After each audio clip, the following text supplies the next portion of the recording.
Bro यो ठाउँलाई के भन्छ? के coat? फस्कोट।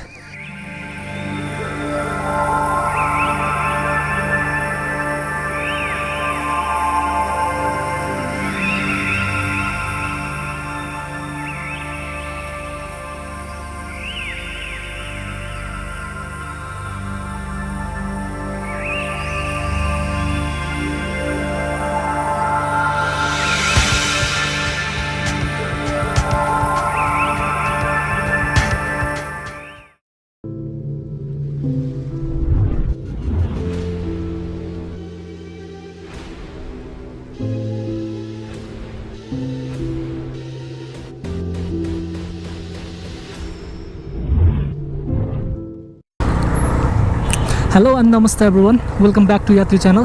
It's a new day and it's a new ride. Today we are heading towards the next destination. आज हामी जान लागिरहेको ठाउँको नाम चाहिँ काभ्रे भन्ज्याङ हो। त्यो एक्ज्याक्ट लोकेसनको नाम चाहिँ मलाई थाहा छैन, त्यहीँ पुगेर कसैलाई सोध्नुपर्छ। अहिले हामी जान लागिरहेको ठाउँमा चाहिँ के छ भन्दाखेरि एउटा लामो भर्याङ छ र त्यो भर्याङ कटेर टपमा पुगेपछि चाहिँ एउटा मन्दिर छ। त्यो मन्दिरको साइडमा चाहिँ चौर छ। त्यो डेस्टिनेसन पुग्न चाहिँ हामीलाई लगभग 1 आवर जति लाग्छ होला। ट्राफिक क्लियर भयो भने चाहिँ चाँडै पुगिन्छ, नभए चाहिँ अलिकति टाइम लाग्छ। सो हाम्रो राइड चाहिँ कौशलराबाट स्टार्ट भयो। हामी अब धुलीखेलबाट काभ्रे भन्ज्याङ निक्लिन्छौँ र त्यो ठाउँमा पुग्छौँ। खासै टाढाको डेस्टिनेसन होइन, अनि गइरहनु मिल्ने भावहरू चाहिँ मैले केटाहरू कसैलाई भनेको छैन आज, त्यही भएर म एक्लै जाँदैछु। अहिले चाहिँ नजिकै छ, अब केटाहरूसँग फेरि पनि जान मिलिहाल्छ। अघि नै चाहिँ एकदम पानी पर्ला जस्तो भएको थियो, अहिले चाहिँ एकदमै खुलेर आयो। पानी पऱ्यो भने एकदम झ्याउ हुन्छ क्या, ड्रोन सटहरू लिन एकदम प्रब्लम हुन्छ। ड्रोन सटहरू लिनै मिल्दैन पानी परेको बेलामा। त्यो भएर अलिकति वेदर क्लियर भयो भने हामीलाई फाइदा हुन्छ, भ्यू पनि क्लियर देख्न पाइन्छ। रिसेन्टली चाहिँ मैले यहाँ माथिको डाँडाको एउटा भिडियो बनाएको थिएँ क्या, गोसाई स्थान भन्ने ठाउँ छ त्यहाँ चाहिँ एउटा भ्यू टावर र मन्दिर खतरा छ क्या। यदि तपाईँहरू जानुभएको छैन भने चाहिँ त्यो ठाउँमा जानु होला, एकदम रमाइलो ठाउँ छ। पहिला सुरु भिडियो हेर्नु होला, अलिअलि आइडिया हुन्छ, अनि भिडियो हेरिसकेपछि जानु होला घुम्न। यति बेला चाहिँ हामी धुलीखेल आइपुग्यौँ। धुलीखेलबाट यता लाग्यो भने चाहिँ अब 5 खालतिर पुगिन्छ, तर हामी 5 खालतिर लाग्दैनौँ, यतापट्टि सिधैपट्टि लाग्छौँ। यो बाटो हुँदै चाहिँ धुलीखेलको पिकनिक स्पोट पनि पुग्न सकिन्छ। यदि तपाईँ त्यता जानुभएको छैन भने त्यता पनि जानु होला, घुम्नु होला। यदि तपाईँहरू हाइकिङ लभर हुनुहुन्छ भने चाहिँ यो धुलीखेलबाट नवबुद्ध निक्लिने ठाउँ छ होइन, त्यहाँ तपाईँहरू हाइकिङ जान सक्नुहुन्छ। हामी एकदमै अगाडि गएको थियौँ क्या हाइकिङ केटाहरूसँग मिलेर, अनि अहिले चाहिँ कस्तो छ हाइकिङ रुट थाहा छैन, तर तपाईँहरू यसो बुझेर चाहिँ हाइकिङ जानु पनि मिल्छ। तपाईँहरूले यता चलाउँदा चाहिँ के ध्यान दिनु होला भने यो चाहिँ रेसिडेन्सियल एरिया हो, अनि त्यसबाहेक यहाँ विभिन्न अफिसहरू पनि छ क्या। यो नागरिकता बनाउने अफिस, पासपोर्ट बनाउने अफिस, अनि मालपोत कार्यालयहरू, अनि यतातिर पुलिस स्टेसन र जेल पनि यहीँ छ। त्यही भएर भिड चाहिँ एकदमै हुन्छ क्या। सो त्यो हुनाले चाहिँ अलिकति स्पिड कन्ट्रोल गरेर चलाउनु होला यो ठाउँमा चाहिँ। यो ठाउँबाट चाहिँ राइट लागेपछि चाहिँ तपाईँहरू धुलीखेलको पिकनिक स्पोटमा पुग्नुहुन्छ। तर अहिले हाम्रो डेस्टिनेसन चाहिँ काभ्रे भन्ज्याङ भएको भएर हामी सिधै लाग्दैछौँ यहाँबाट। धुलीखेलबाट मासतिर लागिसकेपछि चाहिँ एकदमै धेरै रिसोर्टहरू छ क्या। अनि यदि विकेन्ड गेटअवेमा आउने, साथीहरूसँग चिल गर्न आउने हो भने चाहिँ यतातिर आउँदैन हुन्छ। हामी पनि केटाहरूसँग यतातिर आइरहेको हुन्थ्यौँ। अहिले चाहिँ अब यो लकडाउनले गर्दाखेरि आउनु पाएको छैन, धेरै भयो। धुलीखेल कटिसकेपछिको बाटो चाहिँ अति सही लाग्छ क्या मलाई। भर्खर बनाएको बाटो छ, अलिअलि न्यारो छ बाटो चाहिँ, तर चलाउनु चाहिँ एकदम मजा आउने टाइपको छ क्या। यो ठाउँ छ नि, यो जुन अङ्कलले सेल्फी खिचिरहेको ठाउँ, यो ठाउँलाई चाहिँ तिखे ढुङ्गा भन्छ। तिखे ढुङ्गा चाहिँ किन भन्दाखेरि उतानिर एउटा तिखो ढुङ्गा जस्तो छ नि, हो त्यो भएर चाहिँ तिखे ढुङ्गा भन्दो रहेछ। यो पार्क जस्तो बनाएको छ ठ्याक्क।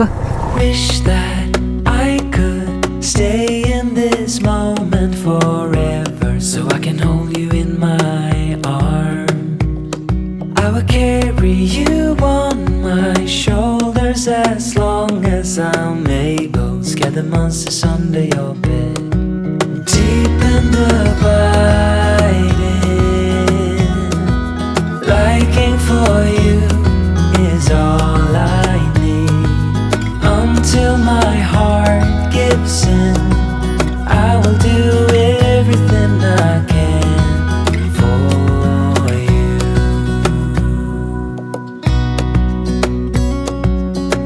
बाटो सरसफाइ भइरहेको चाहिँ यो हो नि त, यसरी हो नि त गर्नुपर्ने त, आफै मिलेर।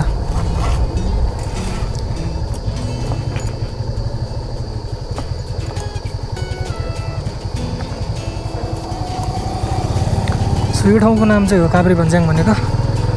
अब हामी अलमोस्ट नजिक छौँ त्यो ठाउँमा पुग्नलाई।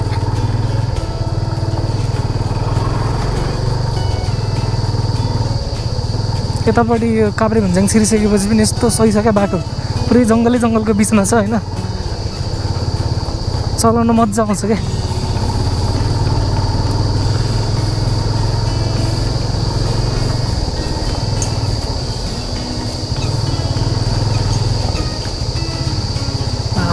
भाग्यो हो नि त यार।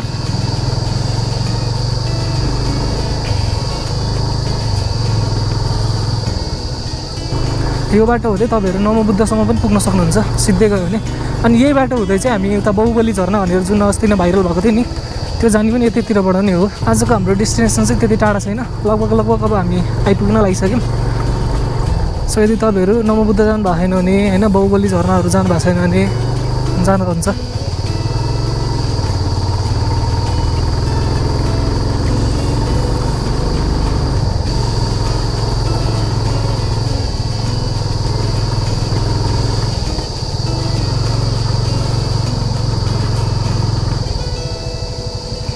यहीँ हो, बाइक चाहिँ यहीँ राखौँ।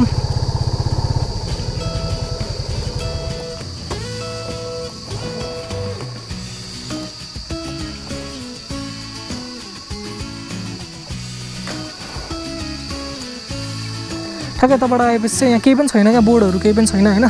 यहाँ एउटा चाहिँ प्रतीक्षालय जस्तो छ, ठ्याक्कै त्यसको अपोजिटपट्टि हो क्या, यो भर्याङ जस्तो ठाउँ छ होइन। यहाँबाट चाहिँ मास्तिर लाग्छौँ। 1 घन्टा जतिको राइडमा चाहिँ यहाँ मजाले आइपुग्न सकिन्छ। म चाहिँ अब बिचबिचमा अल्मलिँदै भिडियोहरू खिच्दै आउँदै गर्दा चाहिँ अलिकति टाइम लाग्यो होइन, नभए चाहिँ त्यही 1 घन्टा जतिमा आइपुगिन्छ यहाँ मजाले। यहाँ तलदेखि सिडी चढ्दै त्यहाँ टपसम्म चाहिँ हामी पुग्नुपर्छ। सो टपमा पुगेपछि चाहिँ यो एउटा मन्दिर छ है, यो ठाउँको चाहिँ मन्दिर हो।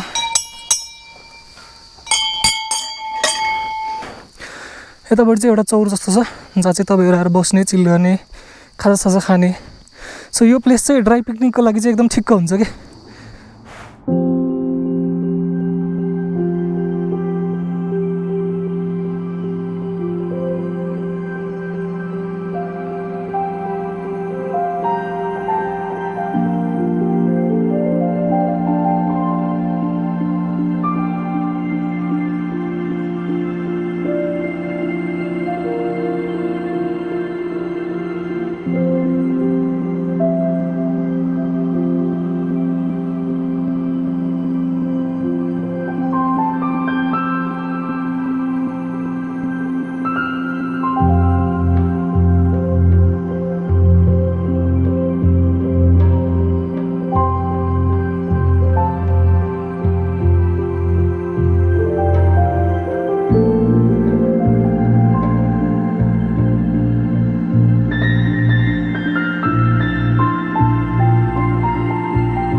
यो ठाउँ चाहिँ किन आउने भन्दाखेरि एकदम नजिकको राइडमा छ, देख्न सकिन्छ। त्यस्तै अराउन्ड 1 आवर जतिमा यहाँ आइपुग्न सकिन्छ क्या। अब तपाईँहरू यता नजिकै हुनुहुन्छ भने त अझै चाँडो आउन सकियो होइन, नभए म कौशलटारबाट चाहिँ त्यस्तै 1 आवर जतिमा आइपुगेँ। अनि यो ठाउँ खासै सिटीदेखि नि खासै पर छैन क्या, जस यो ठाउँ देख्न सकिन्छ कतिको पिसफुल छ भनेर होइन। पुरै हल्लाहरू केही छैन, जस आनन्दले बस्ने मिल्ने ठाउँ छ। यस्तो बेन्चहरू राख्दैछ यो ठाउँमा होइन। सो यो ठाउँलाई चाहिँ फस्कोट भन्दो रहेछ है, काभ्रे भन्ज्याङबाट अलिकति मात्र माथि छ, फस्कोट भनेर भन्दो रहेछ। यो ठाउँमा यदि तपाईँहरू आउँदै हुनुहुन्छ भने चाहिँ जस बस्नलाई चाहिँ एकदम पिसफुल ठाउँ छ क्या। अनि ड्राई पिकनिकहरू गर्न पनि यो ठाउँ चाहिँ एकदम ठिक छ। सो यदि तपाईँहरू यहाँ आउँदै हुनुहुन्छ भने चाहिँ खाजासाजा खाने ठाउँहरू चाहिँ अलिकति राम्रो छैन, यहाँ अलिकति तलै पुग्नुपर्छ क्या। त्यो हुनाले अब घरबाटै केही सामानहरू प्याक गरेर होइन ड्राई पिकनिक जस्तो आउँदा चाहिँ ठिक्क हुन्छ क्या।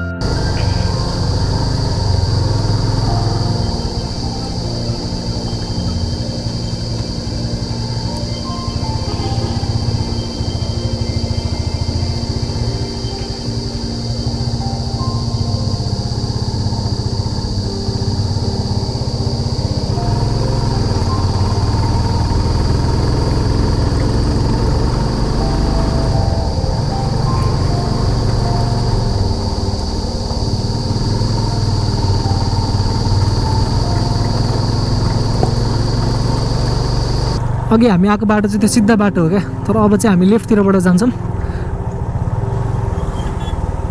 यो दुईवटा बाटोमध्ये जुनबाट गए पनि हामी धुलीखेलै पुगिन्छ। त्यही भएर आउँदाखेरि एउटा बाटोबाट आइयो, अब जाँदाखेरि चाहिँ अर्को बाटोबाट जाउँ। यदि तपाईँहरूलाई यो ठाउँ मन पऱ्यो भने चाहिँ आउँदा हुन्छ, किनभने एकदमै नजिक पनि छ खासै धेरै टाइम पनि लाग्दैन आउनलाई। अनि यदि आउँदै हुनुहुन्छ भने चाहिँ ड्राई फुडहरू आफै लिएर आउनु होला, किनभने यतातिर चाहिँ अब त्यही त हो नि, मैले अघि पनि भनिसकेँ खाने ठाउँहरू छैन त्यति राम्रो। जस आएर साथीहरूसँग बसेर चिल गर्दै बस्न होइन रमाइलो हुन्छ। यो ठाउँ आउँदाखेरि त्यस्तो ओभर एक्सपेक्ट गरेर चाहिँ नआउनु होला, खासै केही चाहिँ छैन है। त्यो एउटा भर्याङ छ अनि भर्याङमाथि गएपछि एउटा मन्दिर छ। सर्ट राइडको लागि एकदमै बेस्ट हुन्छ भनौँ न। अनि यहाँसम्म आइसकेपछि चाहिँ तपाईँहरू उता नमोबुद्ध पनि जान सक्नुहुन्छ। अहिले यो कोभिडको टाइम भएर चाहिँ हामी खासै लङ राइडहरू जान पाइरहेको छैनौँ, त्यो हुनाले चाहिँ हामी यस्तै सर्ट राइडहरू गइरहेछौँ। यतै नजिकको ठाउँहरू घुमिरहेछौँ मैले। यदि तपाईँहरूकोतिर पनि कुनै यस्तो ठाउँ छ साथीहरूसँग बसेर रमाइलो गर्न मिल्ने या सर्ट राइडको लागि फेभरेबल ठाउँ भने चाहिँ कमेन्ट गर्नु होला या मेसेज गर्नु होला, हामी सकेसम्म घुम्ने प्रयास गर्छौँ। यदि तपाईँहरूले च्यानलको रिसेन्ट भिडियोहरू हेर्नु भएको छैन भने चाहिँ त्यो पनि चेक गर्नु होला, किनभने हामीले यस्तै नजिकको ठाउँहरूको भिडियो बनाउँछौँ, जुन ठाउँहरू चाहिँ एकदमै सर्ट राइडमा पुग्न सकिन्छ, साथीहरूसँग बसेर रमाइलो गर्न मिल्छ, अलिकति पिसफुल छ, त्यस्तो ठाउँहरूको चाहिँ हामीले प्रमोसन गरेका छौँ यो रिसेन्ट भिडियोहरूमा चाहिँ। सो चेक गर्नु होला, मन पऱ्यो भने तपाईँहरू पनि घुम्न जानु होला। जुन ठाउँ घुमे पनि 4 चाहिँ नगरिदिनु होला, यो ठाउँमा पनि एकदमै धेरै 4हरू देखेँ मैले। सो ट्राभल गरिसकेपछि चाहिँ अलिकति रेस्पोन्सिबल भएर ट्राभल गरिदिनु होला। यदि तपाईँ चाहिँ च्यानलमा नयाँ हुनुहुन्छ भने चाहिँ सब्सक्राइब गरेर बेल आइकन थिच्न नबिर्सिनु होला, नयाँ भिडियोहरू टाइममा आइरहन्छ, चेक गर्दै गर्नु होला। कुनै ठाउँ मन पऱ्यो भने आफू पनि घुम्नु होला, साथीहरूलाई पनि घुमाउनु होला। अनि मेक स्योर जुन ठाउँ घुमे पनि 4 चाहिँ नगर्नु होला। आफूले लगेको चाउचाउको प्लास्टिकहरू, चक्लेटको खोलहरू, पानीको बोतलहरू चाहिँ एकदम सेफ ठाउँमा डिस्पोज गरिदिनु होला। So this is the end of video. आजलाई चाहिँ यति नै। अब हामी फेरि अर्को भिडियोमा भेटिहाल्छौँ। Till then good by.